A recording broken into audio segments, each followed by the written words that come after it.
Saudações a todas e a todos. O assunto da nossa aula de hoje é sobre o período do governo Juscelino Kubitschek, segunda metade da década de 1950. Então vejam vocês. Eu vou já compartilhar o PowerPoint.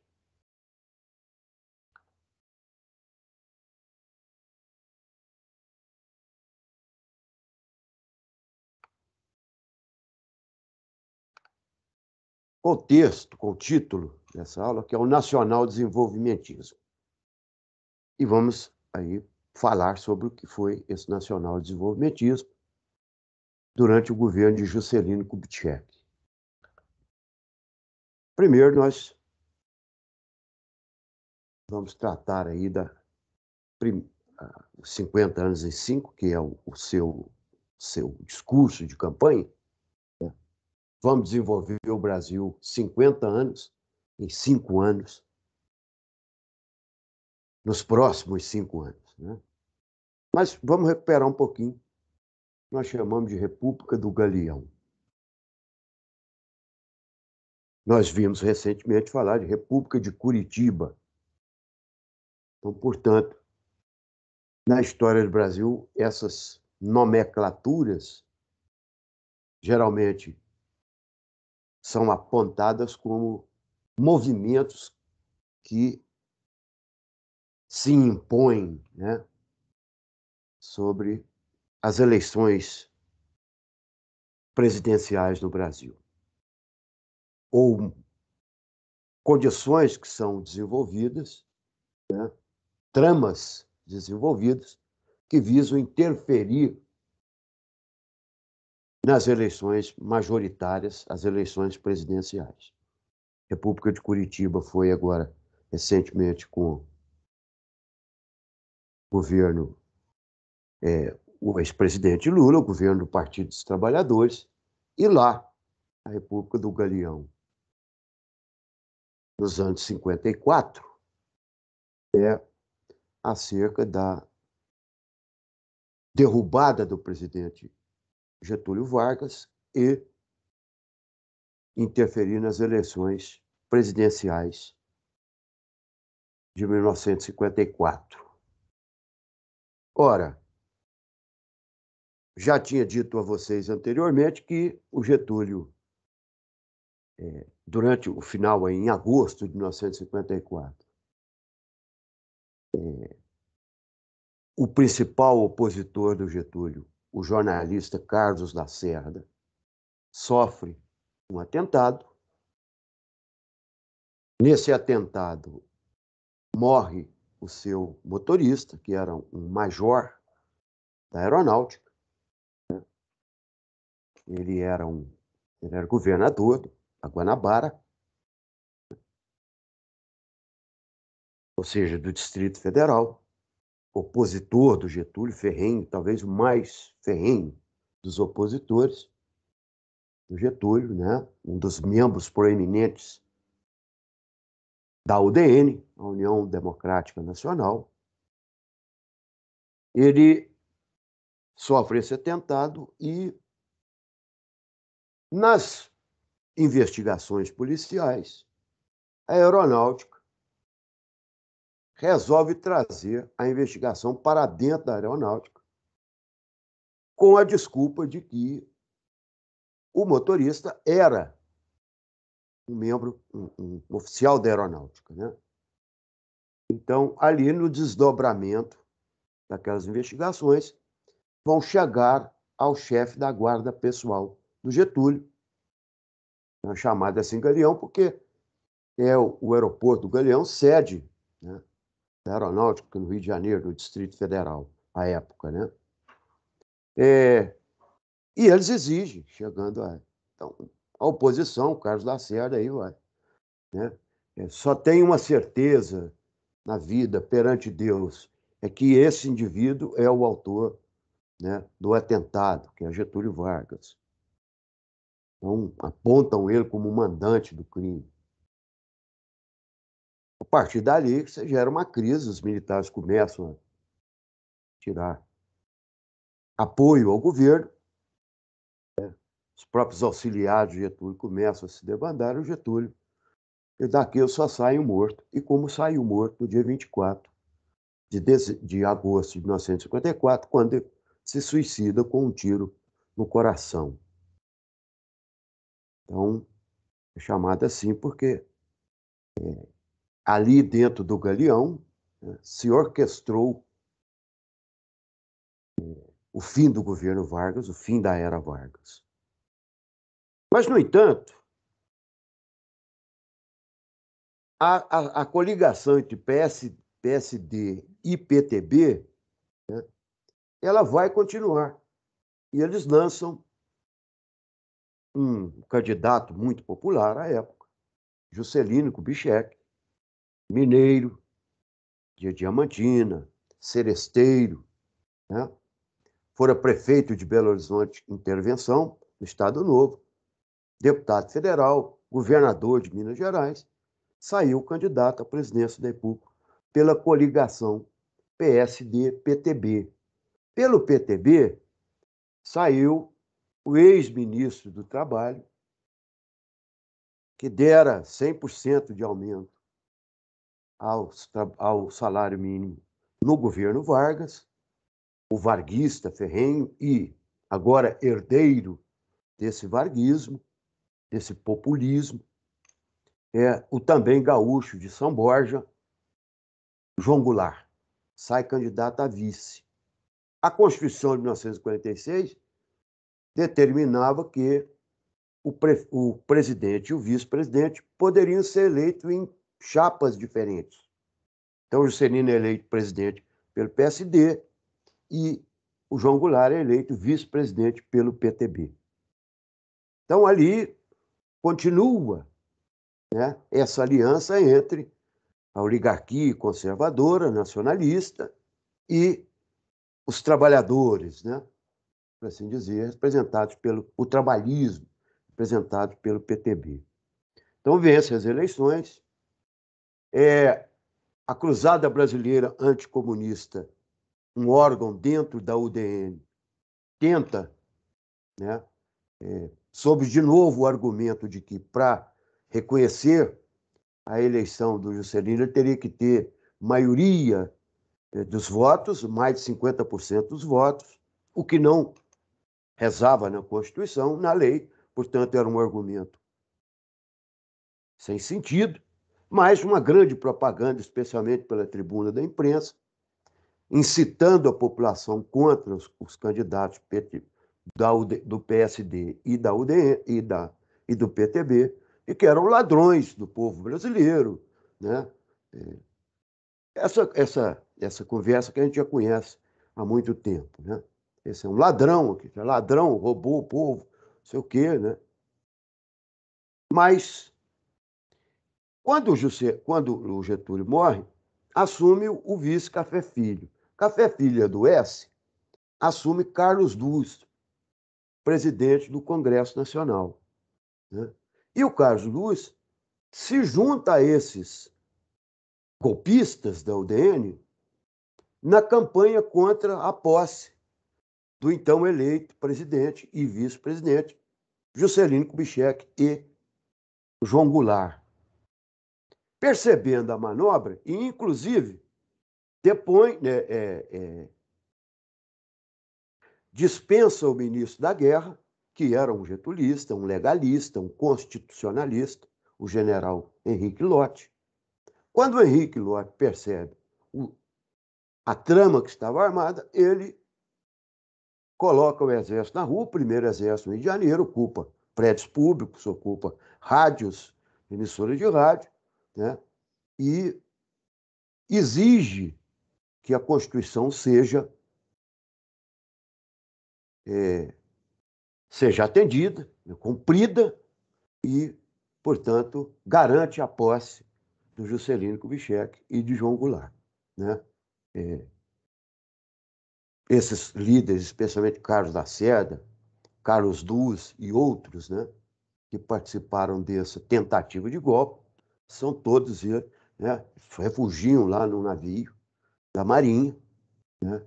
Para não serem presos. Mas o fato é que o Juscelino assume. Então, o Juscelino é empossado presidente em 1955.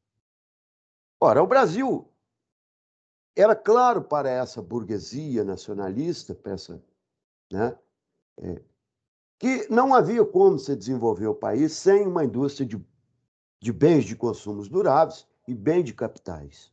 O que eu quero dizer que é uma indústria de bens de capital e indústria de bens de consumo duráveis? Bens de capital são aqueles bens que criam infraestruturas, né? Eu já falei isso, chamada indústria de base, né? Indústria siderúrgica, indústria de energia, indústria de transporte, né? E assim por diante. Mas aliada a uma indústria de bens duráveis, né? Os bens de consumo, ou seja, eletrodomésticos, automóveis, produtos derivados, né? Para a construção civil, para a construção naval, e etc. Então, máquinas, equipamentos. Então, percebe muito bem essa burguesia, que não tem como o Brasil se tornar um país industrial sem a base dessas duas indústrias. Então, o Juscelino apresenta o projeto chamado Plano de Metas, que é um plano de substituição de importações. Isso significa o quê? Né? Nós vamos, e aí sob o slogan, né? Nós vamos desenvolver 50 anos em 5 anos, né?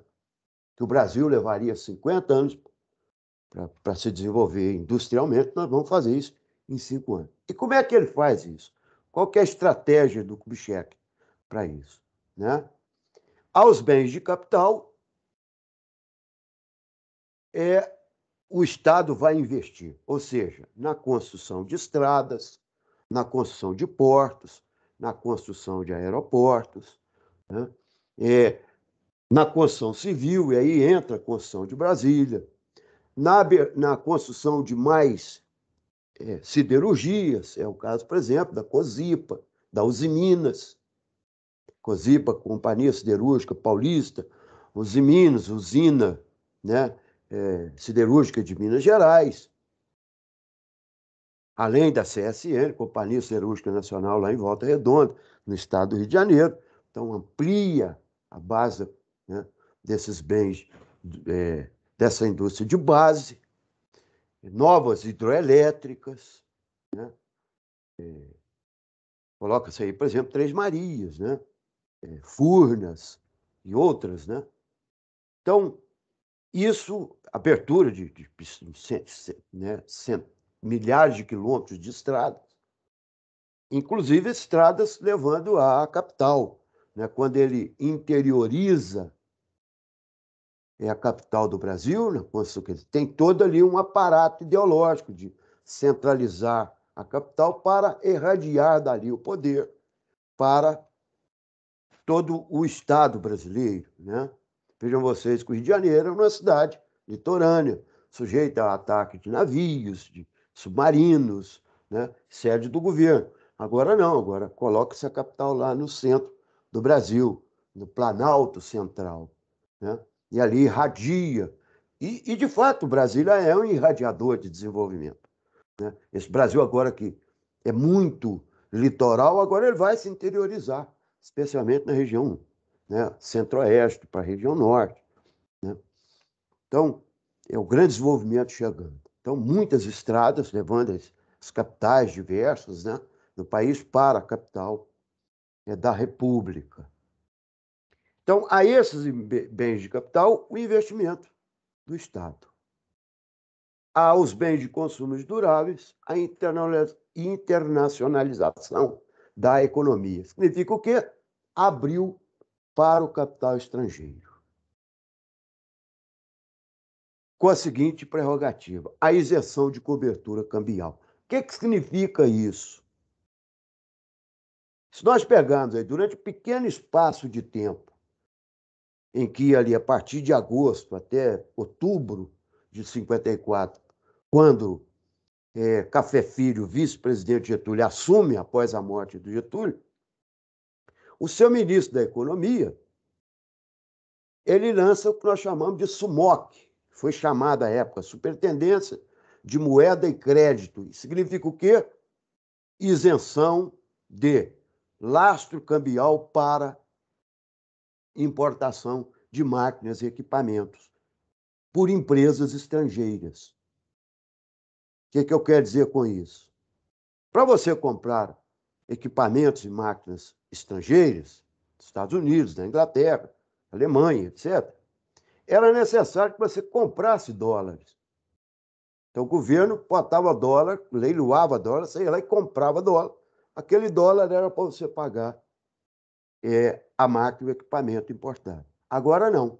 Isenta tudo isso, especialmente para as empresas estrangeiras, elas já podem trazer direto essas máquinas e equipamentos para o Brasil. E, nesse instante, nós vamos falar numa outra aula, são máquinas e equipamentos que já estão obsoletos, especialmente nos Estados Unidos. Então, aí, a abertura desse capital, sem abertura do mercado para a implantação dessas indústrias, sem uma cobertura cambial, sem uma lei de proteção ao capital brasileiro, o que aconteceu?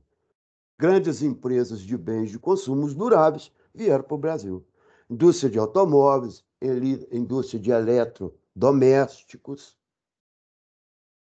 chegaram todas no Brasil e aqui, né, tiveram um privilégio dado pelo Estado para esse desenvolvimento muito grande. Então, na realidade, o que aconteceu? O Brasil entrou com a base, que era estradas, energia, né, indústria de metal, indústria química. Nisso o Estado entrou investindo e o espaço que seria para essa burguesia nacionalista, né, criar as empresas de bens de consumo, entregou isso ao capital estrangeiro. Então, portanto, nós vamos desenvolver? Vamos, mas vamos desenvolver uma alta dependência econômica e tecnológica do capital estrangeiro. É isso que nós chamamos do nacional desenvolvimentismo do Juscelino. Essa associação do capital nacional, do investimento brasileiro, do Estado brasileiro, com o capital estrangeiro, criando as condições para que o capital estrangeiro aqui se estabelecesse, né, sem maiores percalços, com privilégios, inclusive com investimentos. Você tem o caso, por exemplo, aí de empresas de automóveis norte-americanas, que teve 100% de investimento do capital do Banco Nacional de Desenvolvimento Econômico para que ela se instalasse no Brasil. Então veio aí a Volkswagen, alemã, né? A Cinca, francesa, né? A General Motors, né? Americana. Chegaram essas empresas todas aí. Aí com isenção de impostos, com investimento do Estado, né? Na construção das suas sedes, das suas instalações, né?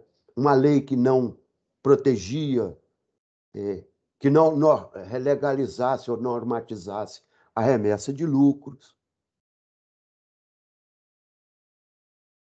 Então, aquilo que o Brasil caminhava para uma autonomia nacionalista econômica, agora guinou e o Brasil vai se tornar mais dependente, o que hoje é uma realidade. Para a próxima aula, nós vamos falar da Constituição de Brasília, que é a grande obra do presidente Juscelino Kubitschek. Tenham todos um bom dia e fiquem em paz.